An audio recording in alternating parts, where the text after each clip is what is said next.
My father, Clyde Leslie, and my Uncle Bill started in the sawmill business. The name of the company when I started was Leslie Brothers Equipment Company, and it started about 1966 or 7, and I started in 74. This is really the only job I've ever had other than summer jobs. And they asked me why I went to work here. And my simple answer to that is I needed a job. There was less than 10 employees that worked for Leslie Equipment Company then. When he walked into the business, a young kid, 22, 23 years old, and people had been here for years, he had to earn their respect, and that's how he did it. So he learned the parts department, he learned the service department, he learned sales. And when I walked in that shop and showed the head mechanic the proper way to adjust the transmission on HLR 450C, and you could have knocked him over with a feather, that was the day I started running that shop.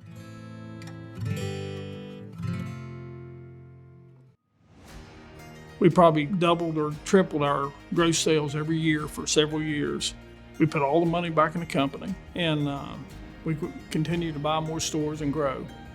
We've never had a slow time, even though they talk about the economy and being slow and stuff like that. I think we were just too busy to be slow. Leslie Equipment Company, we have several generations of families where their grandfather worked here. Now they work here. Their kids also working here. It's just such a tight-knit family, and John has always taken care of families. I had a good friend to want me to donate to some politicians, and I said, well, let me think about it. And then I came back and thought about it, and I gave $200,000 myself, but not to the candidate. I gave it to my employees last week. I thought that was more important. I have a saying that I don't think any employee can be any better than their supervisor's worst example. I do believe that.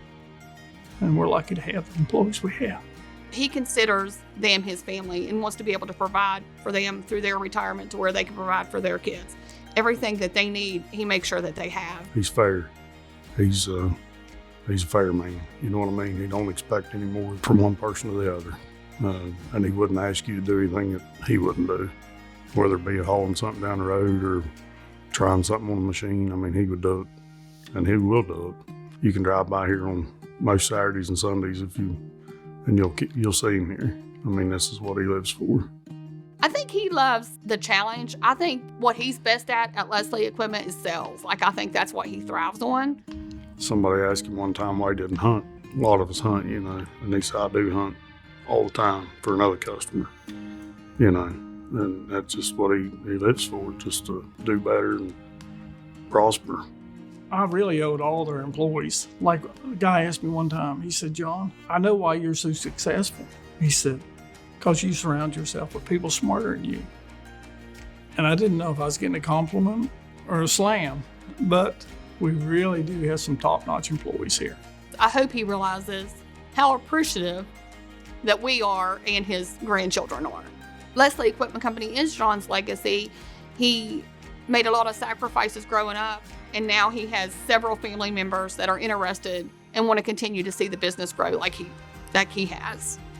We want to have a reputation of being an honest company to deal with and doing what we said, if not more. I've always said, and I talked to my managers, and I said, the questions you asked me, you could answer 90% of them if you would just reverse the position and treat the customer as you'd want to be treated.